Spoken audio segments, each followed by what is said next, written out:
오늘 본문의 말씀을 중심으로 행복한 패배라는 제목으로 말씀의 은혜를 함께 나누겠습니다.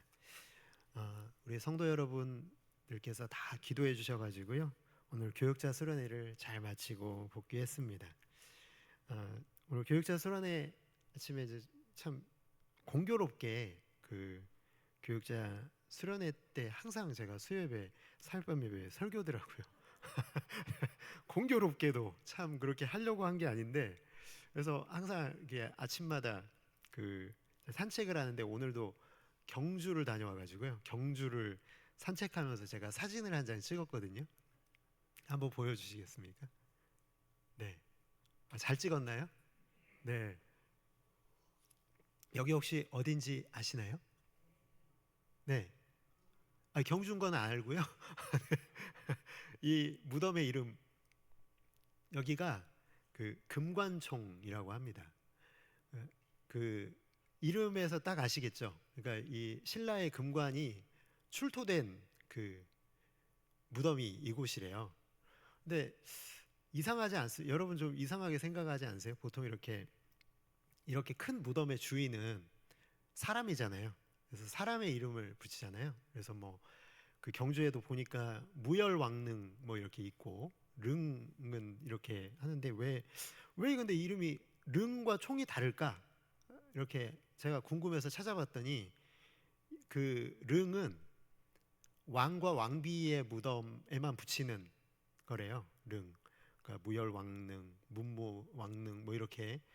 그런데 이제 총은 뭐냐면은 그 무덤의 주인이 알려지지 않았을 때, 무덤의 주인을 알 수 없을 때, 아니면은 뭔가 그 출토된 그 물건이 너무 유명할 때.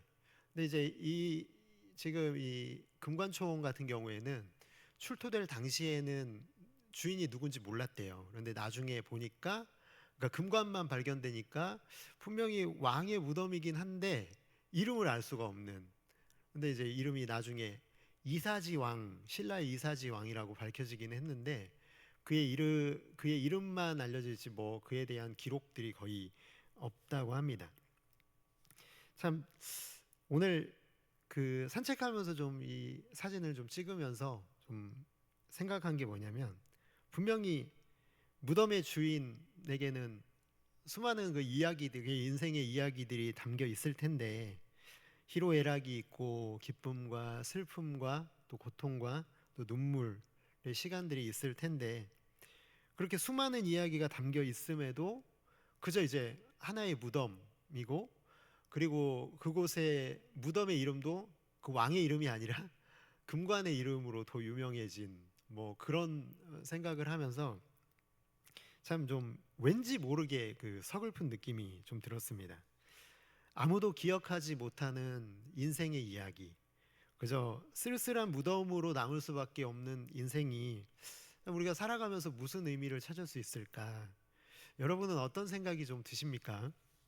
저는 이제 말씀을 묵상하면서요. 그런데 한 가지 되게 감사하게 느꼈던 게, 아침에 좀 그 쓸쓸한 그 느낌 가운데서도 말씀을 묵상하면서 되게 감사했던 게, 야곱의 이야기는 기록이 되어 있다는 걸 발견하고 되게 위로가 되는 거예요.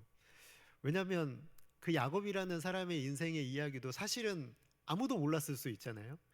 그런데 그 인생을 세세하게 인도해 가시는 하나님의 그 인도하심의 그 여정이 그림처럼 펼쳐져 있는 걸 보면서, 몇천 년이 지났음에도 불구하고 우리에게 여전히 들려지고 있는 이 이야기, 놀랍지 않으세요? 그걸 보면서 하나님께서 정말 한 인간에게 얼마나 큰 관심을 갖고 계시나, 그리고 오늘 이곳에 있는 야곱같이 연약한 사람에게도 하나님께서 그 깊은 관심을 품어주신다고 한다면, 오늘 이곳에 있는 저와 여러분에게도 하나님께서 지극히 크고 놀라운 사랑과 은혜를 우리의 인생 가운데서 베풀어주고 계심을 믿으시기를 주님의 이름으로 축복합니다.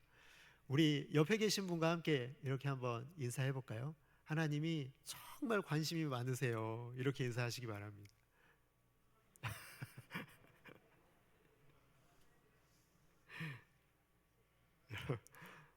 너무 위로가 되지 않으세요? 저만 위로가 되나요? 하나님이 우리 연약한 인생을 돌봐주고 계시고 인도하고 계신다. 한 사람의 인생의 이야기가 담긴 그림에 제목을 하나 붙여본다고 한다면 누구에게나 동일한 그 인생이지만 그 이야기의 내용은 다른데 이름은 다 똑같을 것 같아요. 믿는 사람의 인생의 이야기의 제목은 여호와는 나의 목자시니 내게 아멘. 여러분 다시 한번 따라해 주시겠어요? 여호와는 나의 목자시니 내게 부족함이 없으리로다. 아멘. 여러분, 이게 우리의 인생에 붙인 하나님의 제목인 줄을 믿습니다. 우리 정말 그렇잖아요. 내가 부족함이 없다라는 이 고백은요, 지극한 사랑 고백인 것 같아요. 우리 여기 집사님들, 권사님들 다 이제 결혼하셨는데 연애할 때 어떠셨어요? 연애할 때 뭐라고 고백했죠, 사랑? 이렇게 내 눈에 너만 보여 이렇게 고백하지 않으셨어요? 너만 있으면 돼 이렇게 얘기 안 하셨어요? 죄송합니다. 이렇게 이런 마음도 아니셨어요? 그러면 안 되는데 이런 마음이라도 있으셔야 되는데 그렇잖아요. 우리가 정말 지극한 사랑의 고백은 너만 있으면 돼. 다 없어도 너만 있으면 돼. 그래서 결혼하신 거잖아요. 아무것도 없는데 믿어주고 결혼한 거 아니겠습니까? 내 눈에 너만 보여. 다른 사람 안 보이고 당신만 보이니까 결혼한 거 아닙니까? 근데 정말 우리가 하나님의 사랑, 하나님께 향한 사랑의 고백이 이거예요. 하나님은 나의 목자시기 때문에 그 사실 하나 때문에 내게 부족함이 없다는 고백은 지극한 하나님을 향한 사랑의 고백 아니겠습니까? 정말 우리의 인생을 신실하게 인도하시는 하나님을 향한 사랑이 없다면 이 고백은 될 수가 없는 거죠. 왜냐하면 여러분, 우리 인생은 부족한 거 투성인데 부족함이 없다라고 얘기하는 거는 하나님이 부족함에도 불구하고 나를 인도해 주신다는 그 믿음이 사랑으로 고백되고 있기 때문에 그런 거 아니겠습니까? 하나님은 우리가 이렇게 고백하도록, 하나님을 향한 사랑을 이렇게 고백하도록 우리의 인생의 이야기를 지금도 주도적으로 이끌어가고 인도하고 계십니다. 야곱의 인생 이야기 속에서 결국 그 고백을 받아내시고야 마는 하나님을 우리 성도님들도 나의 목자이신 하나님으로 발견하실 수 있게 되기를 주님의 이름으로 축복합니다. 오늘 본문의 말씀에는요, 야곱의 이름이 바뀌는 본문이거든요. 야곱의 이름이 바뀝니다. 야곱의 이름의 뜻이 뭐였죠? 그럼 기억하십니까? 속이는 자, 뒤꿈치를 잡는 자, 뭐든지 그냥 내 힘으로 속여서라도 뭐든지 얻어내고야 마는 사람, 기어이 형에게서 장자권을 빼앗았고 어머니와 짜고 형이 받아야 할 아버지의 축복의 기도를 받아냈고 자신이 점 찍은 여자는 14년을 일해서라도 자기 여자로 만들어내고 외삼촌 라반의 재산을 자기 소유로 만들기 위해서 자기 꾀를 내고 계략을 꾸미고 받아내고야 마는 야곱의 모습이요. 무슨 수를 써서라도 원하는 것은 내 것으로 만들지 않으면 성이 풀리지 않는 사람 야곱. 그 이름이 그래서 속이는 자, 발 뒤꿈치를 잡는 자. 참 지금까지 계속 그에 걸맞는 이름, 그 이름에 걸맞게 살아왔잖아요. 근데 우리가 지난 시간에 라반과의 사건 속에서 야곱이 점점 더 그래도 하나님을 향해서 변화되고 있는 모습이 보이고 있잖아요.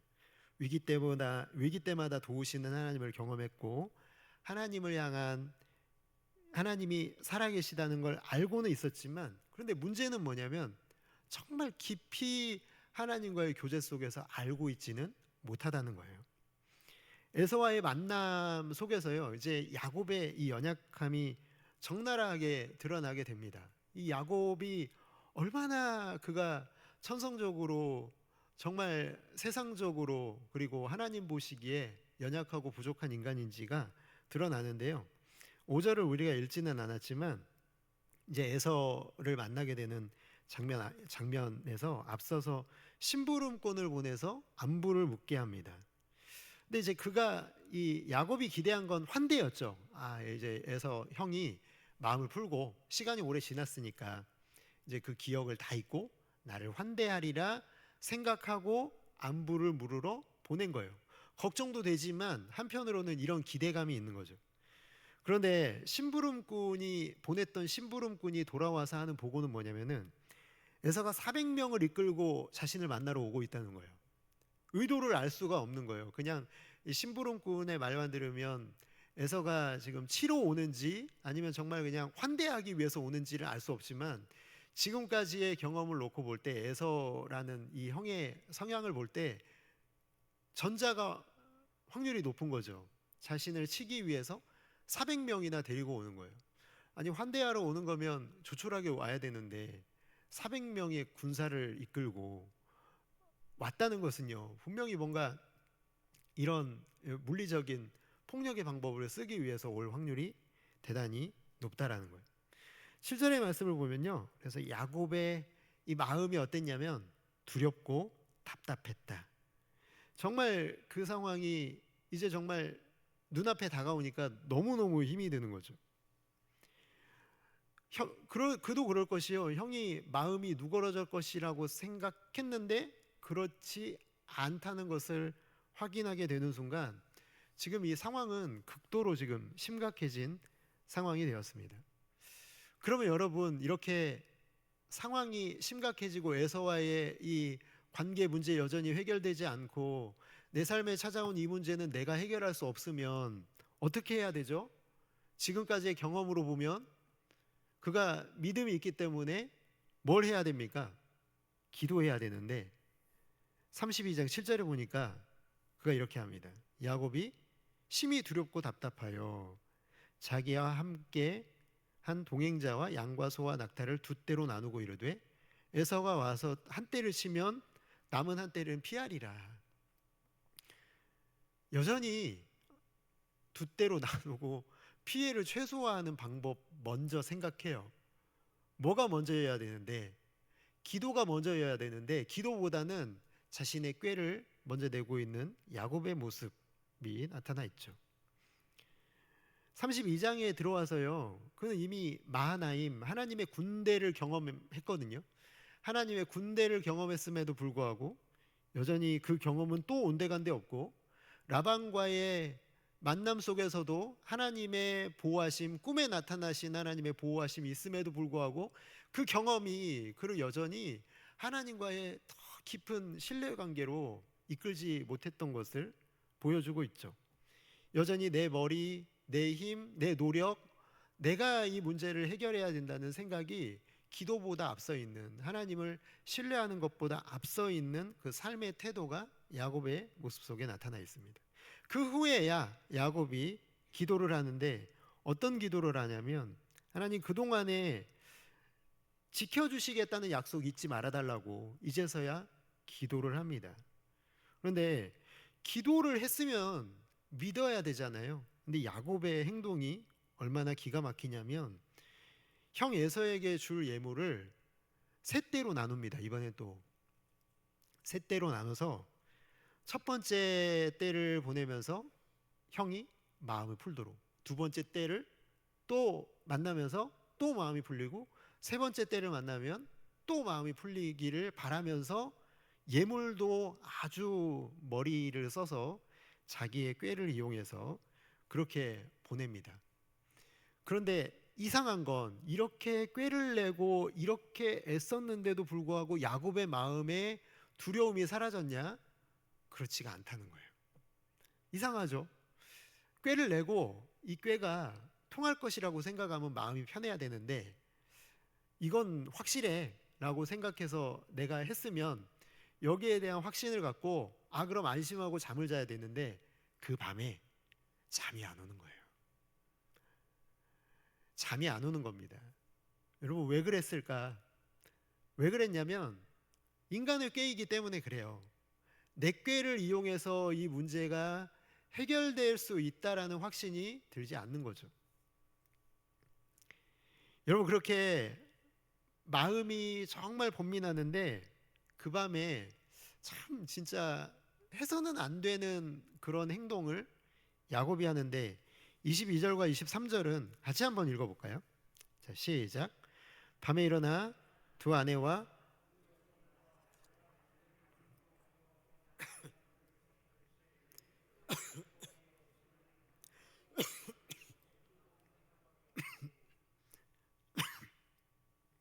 근데 건너가게 했는데 야곱은 건너갔을까요? 안 건너갔을까요?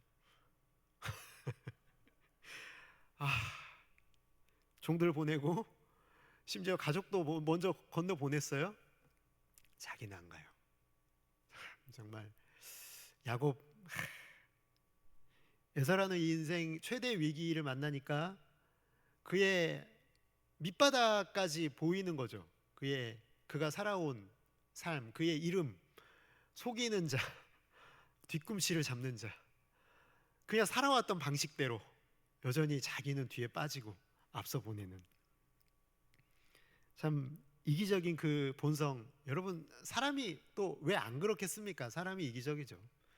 정말 하나님께서는요, 이 에서를 보내서 야곱의 그 밑바닥을 보여주고 계시는 거예요.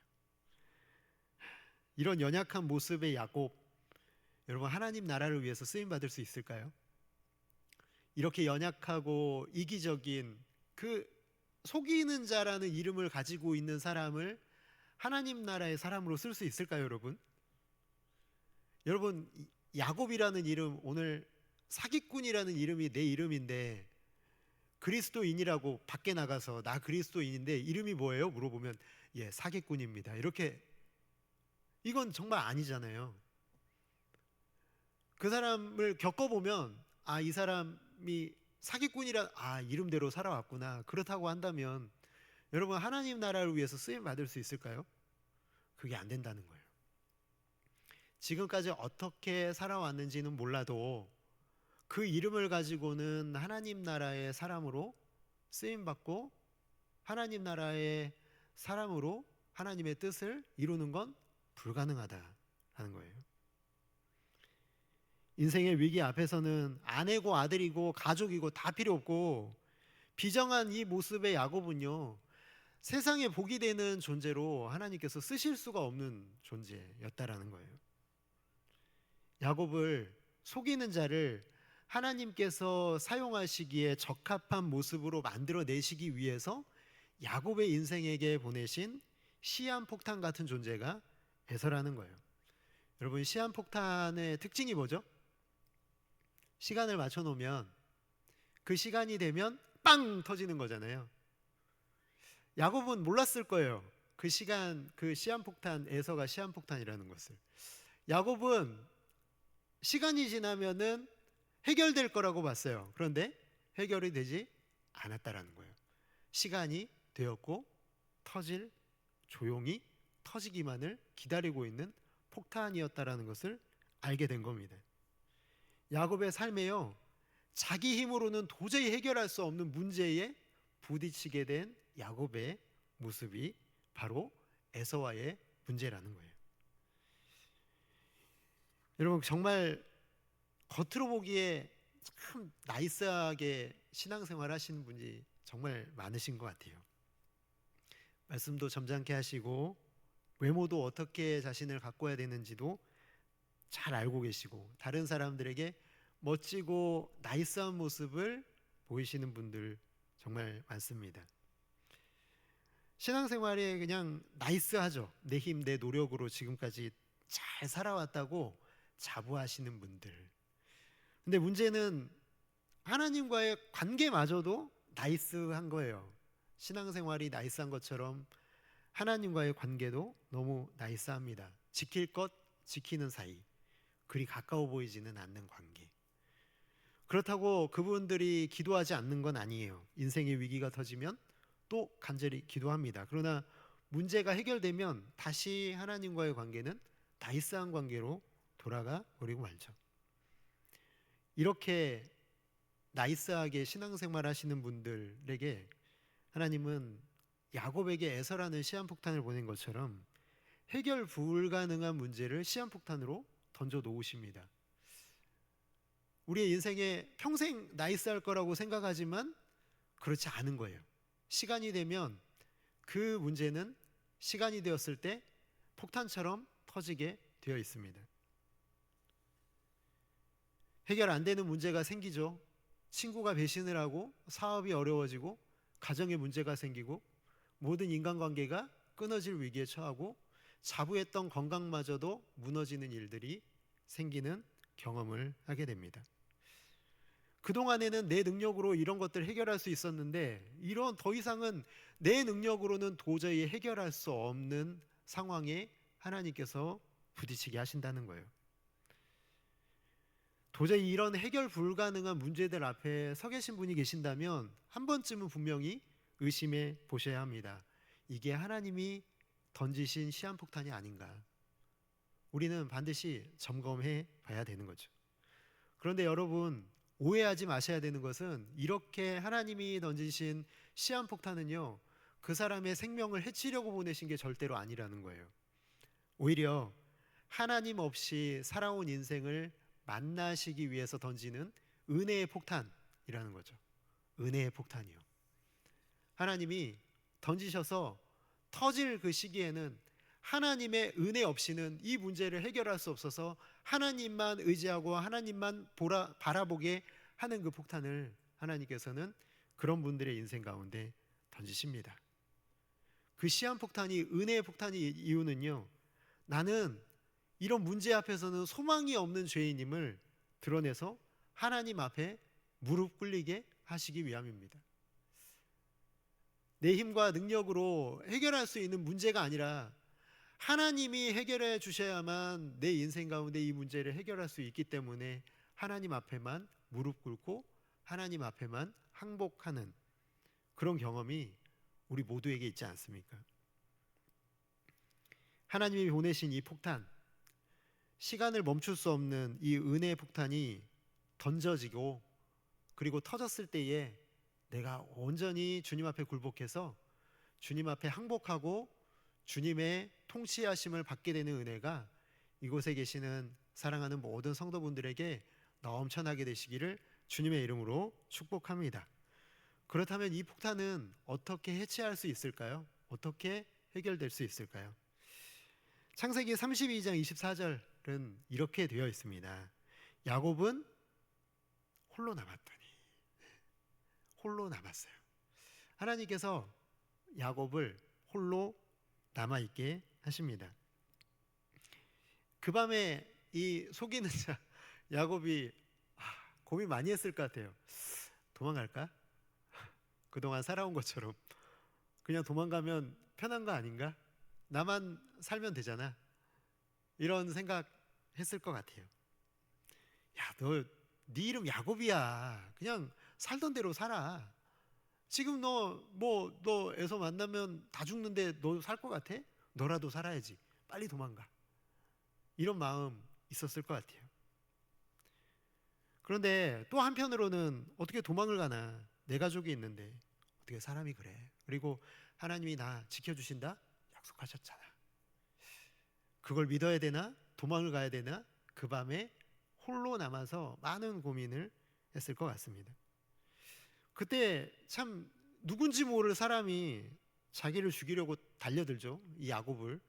이 야곱은 그 정체불명의 이 괴한과 생사를 건 싸움을 벌이게 됩니다. 창세기 32장 24절과 25절을 보면 어떤 사람이 날이 새도록 야곱과 씨름하다가 자기가 야곱을 이기지 못함을 보고 그가 야곱의 허벅지 관절을 치매 야곱의 허벅지 관절이 그 사람과 씨름할 때에 어긋났더라. 야곱은 정말 지독한 사람인 것 같아요. 여러분, 허벅지 관절은 골반뼈인데요. 이 허벅지 관절과 골반뼈가 어긋난 거예요. 그러니까 평생에 장애가 생긴 거죠. 그리고 그 고통은 너무너무 끔찍한, 견디기 힘든 고통이었을 텐데 이 뼈가 쳐서 뼈가 어긋났을 때 어긋났는데도 그 고통스러운 순간에도 야곱은 포기를 하지 않는 거예요. 아니, 오히려 더 결사적으로 싸웁니다. 왜 도망가지 않았을까? 왜 다리 그렇게 맞았으면은 고통스러우니까 도망갔을 법도 한데 아우 때는 이때다 하고 그냥 다 버리고 도망갔을 법도 한데 왜 그는 이 싸움을 멈추지 않습니까? 왜 그랬을까? 여러분 그 이유는 하나밖에 없습니다. 왜냐하면 싸우는 상대가 하나님이라는 것을 알았기 때문에 그래요.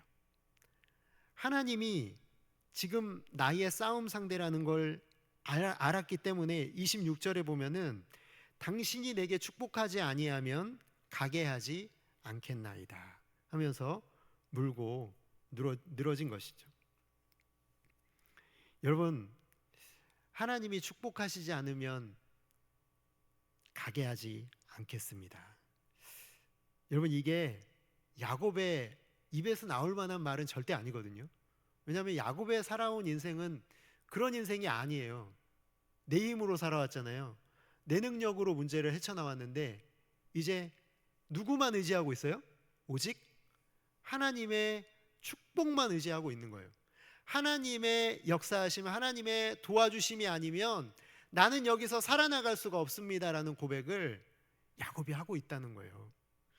여러분 이 고백 속에 그의 이름이 바뀐 거죠. 그의 이름이 이제는 야곱, 속이는 자, 내 힘으로 살아가는 자가 아니라 이스라엘, 이긴 자, 하나님의 은혜로 살아가는 자로 바뀌고 있음을 우리가 여기서 엿볼 수가 있습니다. 하나님의 축복 없이는 내 힘으로 사는 게 불가능하구나. 에서라는 이 내 해결할 수 없는 해결 불가능한 문제 앞에서는 하나님의 은혜 없이는 도저히 살아나갈 수가 없구나. 하나님의 축복만이 나의 살 길이라는 것을 그가 깨달았기 때문에 그는 이 싸움을 포기할 수 없었고 그 축복을 받아낼 때까지 물고 늘어졌습니다. 그런데 여러분 그의 모습을 보면 하나님 그 싸우던 상대가 그래 네가 이겼다. 너는 이제 이름이 야곱이 아니라 이스라엘이라 하라. 그렇게 말씀하셨잖아요. 그런데 여러분 보시기에 누가 이긴 것 같으세요? 제가 예전에 저희 형하고 싸우다가 관자놀이에 주먹을 맞고 기절한 적이 있거든요.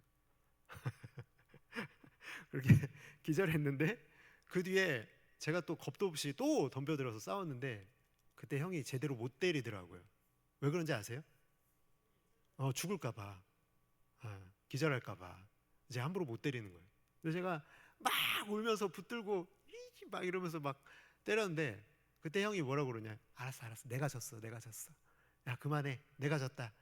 여러분 이거랑 똑같지 않습니까? 하나님이 져주신 거죠. 하나님이 못 이기셔서 안 이기신 게 아니에요.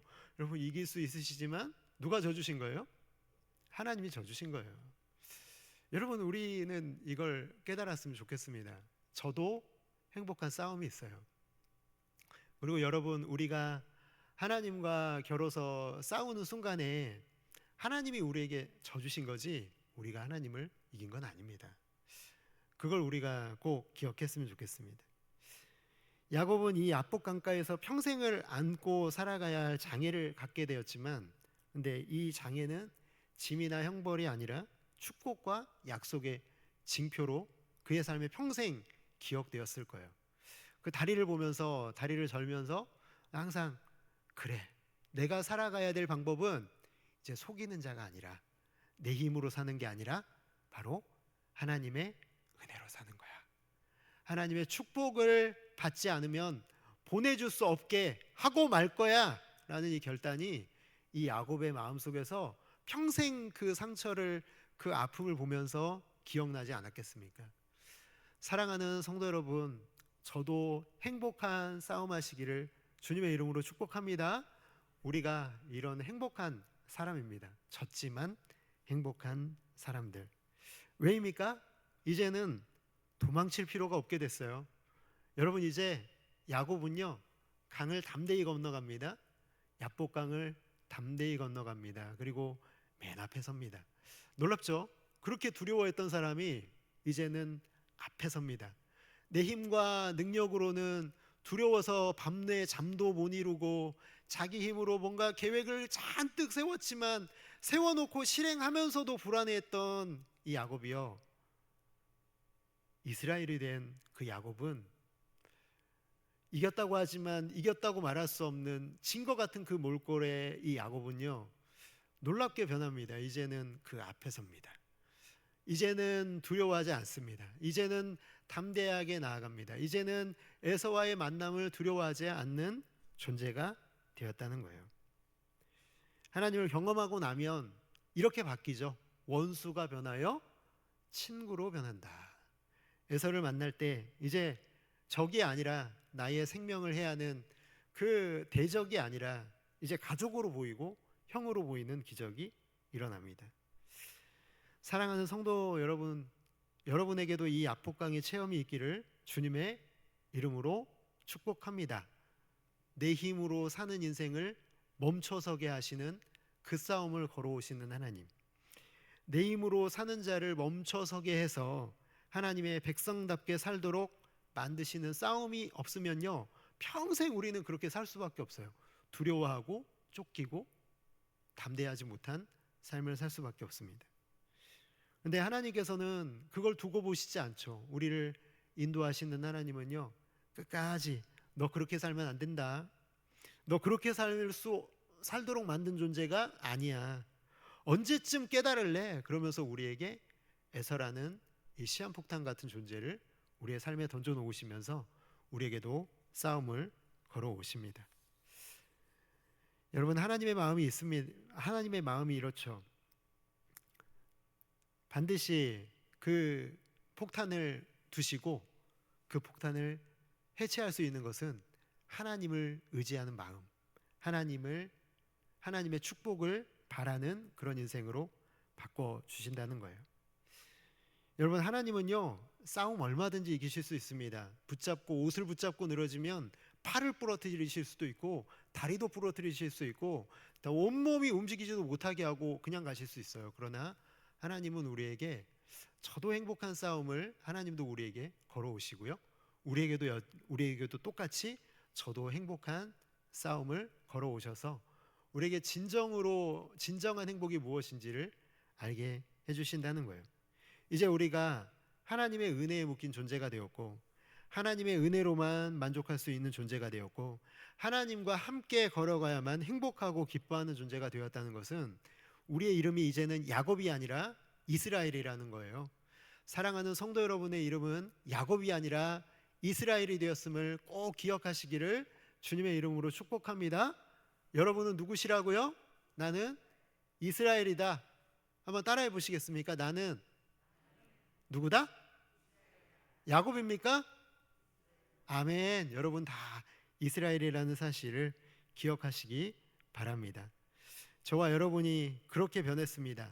내 힘으로 사는 자가 아니라 은혜로만 사는 자, 내 힘으로 살아가는 것 이제는 거부하고 오직 은혜로만 살기를 결단하는 자, 진 것이나 다름없지만 행복한 자, 그 이름이 이스라엘입니다. 사랑하는 성도 여러분의 삶에도 행복한 패배 때문에 삶 속에 닥쳐오는 수없이 많은 환난 속에서도 담대하고 기뻐하고 즐거워하실 수 있게 되시기를 주님의 이름으로 축복합니다.